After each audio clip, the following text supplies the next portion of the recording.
Bonjour et bienvenue sur la chaîne Destins Croisés. Avant de commencer, appuie sur le bouton j'aime et abonne-toi pour que nous puissions continuer à créer des histoires comme celle-ci. C'est parti! Quand Madame Lefebvre poussa la porte de la classe de 3e B au collège public Alain Fournier, elle sentit immédiatement ce froid silencieux qui n'avait rien à voir avec la météo parisienne d'octobre. C'était comme si l'air lui-même l'avertissait, tu n'aurais jamais dû venir ici fraîchement nommée dans cet établissement situé en banlieue, dans le 93, elle ne savait pas encore qu'elle venait d'entrer dans la classe la plus redoutée du collège. 3e B, un sigle que les autres profs prononçaient avec lassitude, les surveillant avec angoisse et que les remplaçants apprenaient à craindre dès la première heure. Ces élèves-là n'étaient pas seulement turbulents, ils brisaient les adultes. Systématiquement, au conseil pédagogique, la directrice, Madame Bernier, avait été claire. Ils ont fait partir 5 profs en un trimestre. Un avec un arrêt maladie longue durée. Un autre a claqué la porte après un jour. Je vous préviens, ici, on ne vient pas faire du Zola. Madame Lefebvre, la trentaine calme, n'avait rien répondu. Elle avait simplement hoché la tête. Ni soumise, ni arrogante. Avec ce regard franc qu'on rencontre chez ceux qui ont déjà vu pire. Car ce que personne ne savait encore, c'est qu'avant d'enseigner le français, elle avait travaillé pendant 6 ans dans un centre éducatif fermé à Lyon. Là où l'on gère des adolescents en rupture totale. Là où la violence n'est pas un jeu, mais un langage. Elle entra donc sans trembler. Pas de sourire forcé, pas de tentative de coolitude, une tenue simple, pantalon anthracite, chemisier marine, un carnet à la main. Elle jeta un coup d'œil rapide à la classe. 15 élèves. 15 regards hostiles, provocateurs ou vides. Il y avait Yanis, le chef autoproclamé, Sweat Lacoste et mains pleines de bagues bon marché, Inès, la vipère silencieuse, au regard perçant, Mehdi, le clown cynique qui imitait chaque prof dès qu'il tournait le dos, et Thomas, le hacker à lunettes qui piratait les notes depuis la salle info. Et tous les autres. Des enfants, mais plus aucun n'avait l'air d'en être un. Elle ne parla pas tout de suite. Elle marcha lentement jusqu'au bureau, posa son sac, puis s'assit sur une chaise en bois, dos au tableau. Elle observa. 30 secondes de silence, et la tension grimpa. C'est Yanis qui lança l'attaque. C'est qui, elle? On dirait la meuf du Pôle emploi. Rire? Mais elle ne broncha pas. Aucun mot. Elle sortit un stylo et nota quelque chose dans son carnet. Mehdi se leva. Vous êtes muette, madame? On peut partir si c'est pas un cours. Pas de réponse. Et puis, elle releva les yeux. Doucement? Et dit: Je vous regarde. Et je vous entends. Même si vous croyez que non. Un murmure passa dans la classe. Ce n'était pas une phrase classique. Ce n'était pas une menace. Ce n'était pas une plainte. C'était une vérité. Inès haussa un sourcil. Elle est chelou, murmura-t-elle. Et c'est vrai, elle ne ressemblait à aucun adulte qu'ils avaient connu. Elle ne criait pas. Elle ne suppliait pas. Elle ne cherchait pas à les amadouer. Et ça les dérangeait profondément. Pendant les 45 minutes de ce premier cours, elle ne parla presque pas de grammaire. Elle leur donna un exercice étrange, écrivez une phrase que vous n'avez jamais dite à personne. Certains refusèrent. D'autres rirent. Mais 2 ou 3 gribouillèrent quelques mots. Thomas, au fond, écrivit « J'ai peur que mon père meure ». Et ne dit rien d'autre. Il déposa la feuille face contre le bureau en partant. Le lendemain, elle était là avant eux. Elle avait recopié chaque phrase reçue sur une affiche anonyme collée au mur. J'ai envie d'exister sans qu'on me juge. Je fais semblant d'être fort. J'ai pleuré cette nuit. Les élèves, en entrant, s'arrêtèrent. Ce fut le premier vrai silence de l'histoire de cette classe. Madame Lefebvre ne sourit toujours pas. Elle dit simplement: Vous croyez être fort parce que vous cassez les autres. Mais ce que vous venez d'écrire, c'est bien plus fort. Et c'est là que je vais vous emmener. Si vous osez. Un frisson. Pas de magie. Pas de miracle. Mais une graine venait d'être plantée. une graine que même le béton de 3e B ne pourrait ignorer. Le lundi suivant, 8 heures pétantes. La cloche retentit dans le couloir. Une sonnerie aussi aiguë que les intentions du clan de 3e B. Car tout le week-end, Yanis et sa bande avaient monté un plan. Un vrai. Une opération coordonnée, pensée, partagée sur leur groupe privé Snapchat, #Mission Explosion. Objectif? Faire partir cette prof chelou en moins d'une semaine. Elle commençait à les déranger. Pas parce qu'elle criait, mais parce qu'elle ne craquait pas. Pire, elle les regardait comme si elle voyait derrière leur masque. Et ça, c'était insupportable. Plan d'action, Mehdi allait mettre de la musique à fond en Bluetooth dès l'entrée en classe. Inès allait simuler une crise d'angoisse. Elle avait vu une vidéo sur TikTok expliquant comment imiter une crise de panique. Thomas piraterait le vidéoprojecteur pour afficher une vidéo YouTube de Lama qui rote en boucle. Yanis, lui, s'occuperait de la cerise sur le gâteau, des captures d'écran truquées, montées pour faire croire que la professeure avait insulté des élèves dans des messages privés. Une fois diffusée sur les groupes d'élèves et même quelques forums de parents, sa réputation serait ruinée. Mais ce qu'ils ignoraient, c'est que Madame Lefebvre avait vu venir leur attaque. Pas par magie. Par expérience. Des jeunes comme eux, elle en avait croisé des dizaines. Et leurs réactions violentes n'étaient que des SOS mal déguisés. Alors quand Mehdi entra le premier dans la salle et posa sa JBL sur la table, elle ne bougea pas. Il mit le son au maximum. Une basse violente envahit la salle. Pas un regard de sa part. Elle continua à écrire au tableau. Ce que vous montrez n'est pas toujours ce que vous êtes. Thomas arriva et activa le vidéoprojecteur piraté. L'écran géant afficha un lama rotant avec un rire gras en fond sonore. Des éclats de rire retentirent. Inès fit semblant d'hyperventiler. Yanis filmait déjà pour TikTok. Mais soudain, elle se retourna. Lentement? Posément? Sans un mot, elle s'approcha du vidéoprojecteur, entra une commande sur son propre clavier, et l'écran afficha autre chose. Leur visage. Pris en photo, un à un, depuis l'intérieur même de la classe. Des photos prises discrètement les jours précédents, à des moments où ils pensaient ne pas être regardés. Mehdi en train de regarder par la fenêtre, l'air mélancolique. Inès, la tête entre les mains. Thomas, concentré, les lèvres serrées. Yanis, seul, dans un couloir vide. Silence. Malaise. Ce sont vos visages quand vous pensez qu'on ne vous voit pas, dit-elle. Pas vos rires. Pas vos jeux. Vos vrais visages. Personne ne bougea. Inès arrêta soudain sa fausse crise. Elle se redressa, confuse, incapable de soutenir son regard. Thomas ferma son ordi. Mehdi baissa le son. Yanis, crispé, tenta une provocation. Vous avez pas le droit de faire ça. De nous filmer. Je n'ai pas filmé, j'ai observé, répondit-elle. Et ce que j'ai vu, ce sont des ados fatigués de jouer au caïd. Elle se tourna vers le tableau et ajouta. Qui êtes-vous, quand vous ne jouez pas un rôle? Ce jour-là, elle ne donna pas de leçon de grammaire. Elle leur parla de son ancien travail, des jeunes enfermés, de ceux qui avaient trouvé une issue, et de ceux qui n'avaient pas eu le temps. Elle leur parla sans pathos, sans pitié. Juste avec vérité. Et pour la première fois, ils écoutèrent. Mais la bataille n'était pas terminée. Le lendemain, Yanis alla plus loin.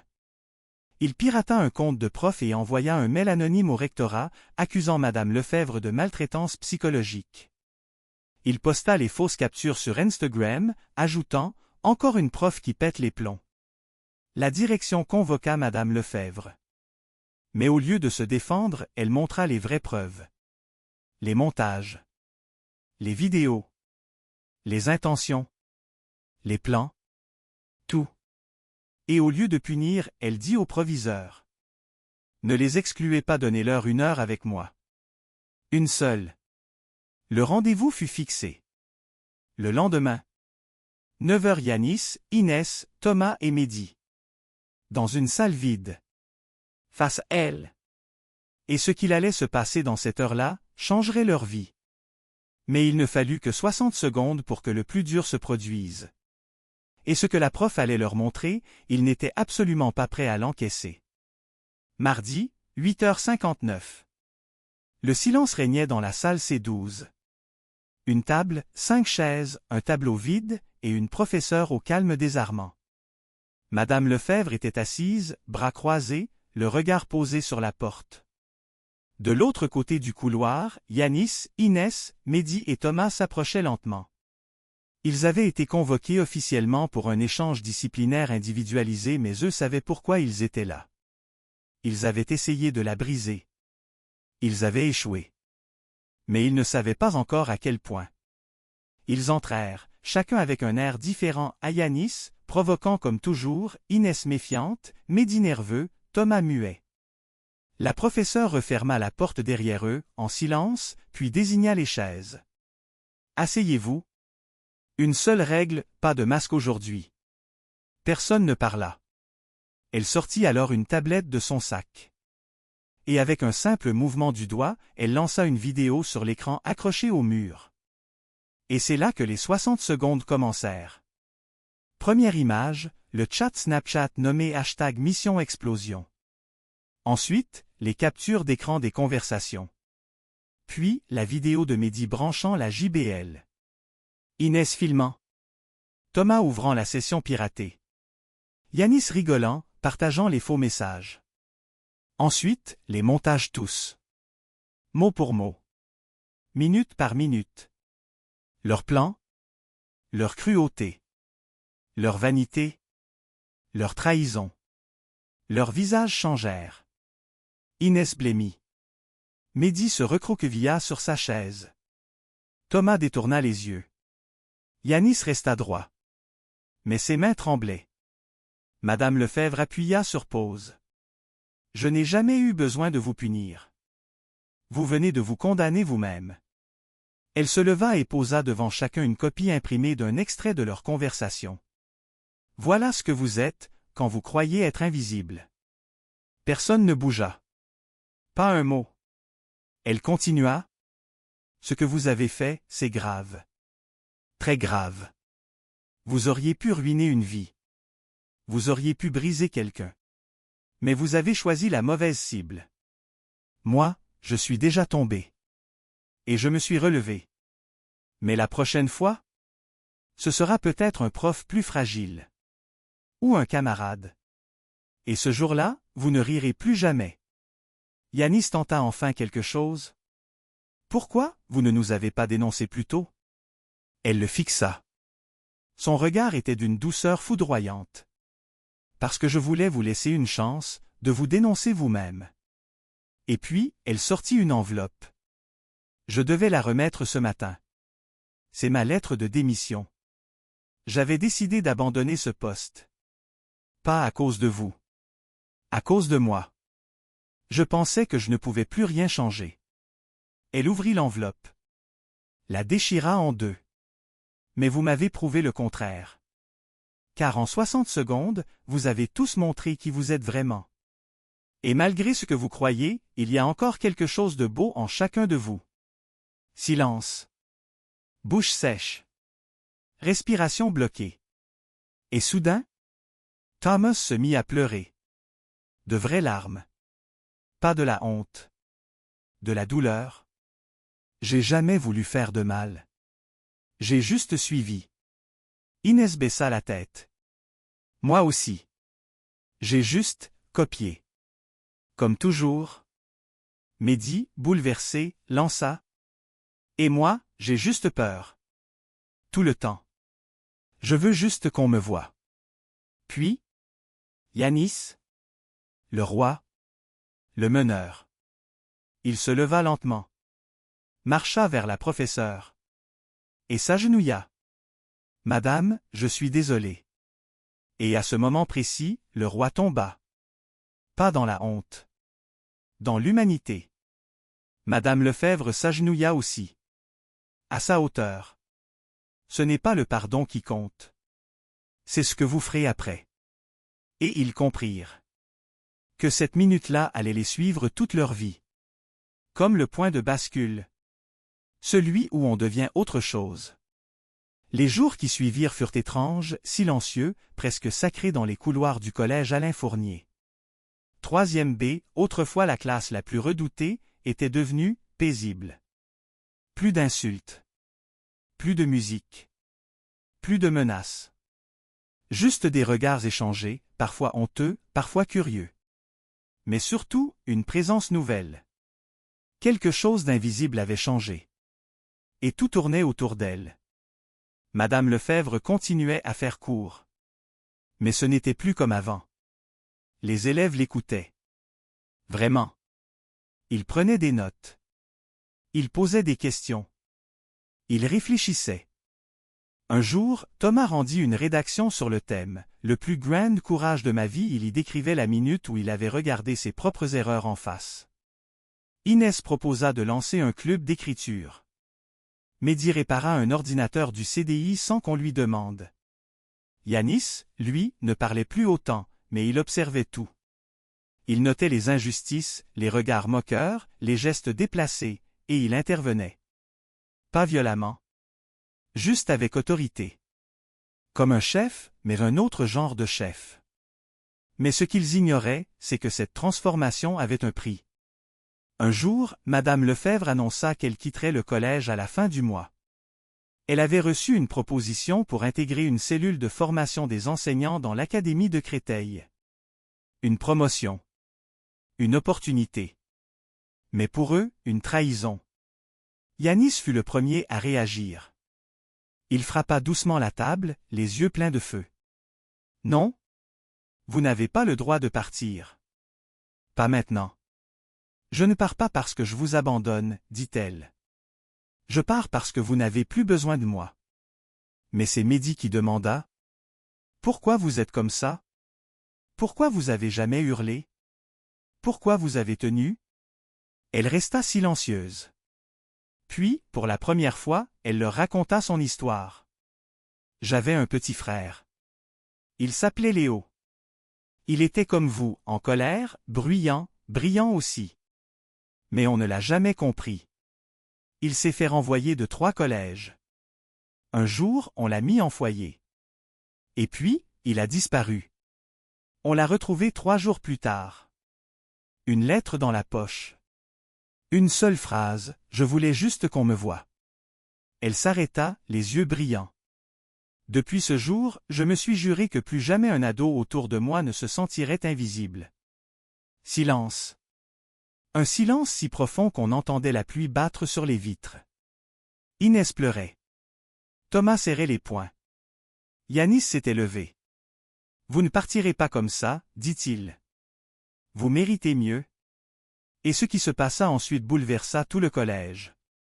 3e B lança une opération secrète, Projet Léo. Ils enregistrèrent des témoignages. Des vidéos. Des lettres. Ils créèrent un site. Une pétition. Un montage vidéo envoyé à la direction, au rectorat, et même au ministère. Titre, Une professeure a changé nos vies. Elle ne doit pas partir. La vidéo fit le tour de l'académie. Des profs d'autres établissements commencèrent à commenter, à soutenir. Les parents signèrent la pétition. Les anciens élèves d'autres classes y ajoutèrent leur voix. Et un matin, Madame Lefebvre reçut une convocation de la direction. Elle entra, surprise, pour découvrir toute la salle des profs debout, en silence. À l'écran, le film. À la fin, une seule phrase. Elle nous a vus. Et pour la première fois, on s'est vus nous-mêmes. Elle fondit en larmes. Ce fut la première fois que les élèves la virent craquer. Et elle ne partit pas. Elle resta. Pas seulement pour 3e B, mais pour transformer toute l'école. Elle lança des ateliers de médiation, créa un programme contre le harcèlement, forma d'autres enseignants à la communication bienveillante. Le collège changea. Et 1 an plus tard, lors de la remise des diplômes, Yanis monta sur scène. Il lut un texte devant tout le monde. « J'étais un roi de pacotille. Elle m'a appris que le vrai pouvoir, c'est de réparer, pas de casser. » Il tendit son diplôme à Madame Lefebvre. Elle le serra dans ses bras. « Ce n'est pas moi qui t'ai changé, Yanis. C'est toi qui as choisi. Et c'est ça le vrai courage.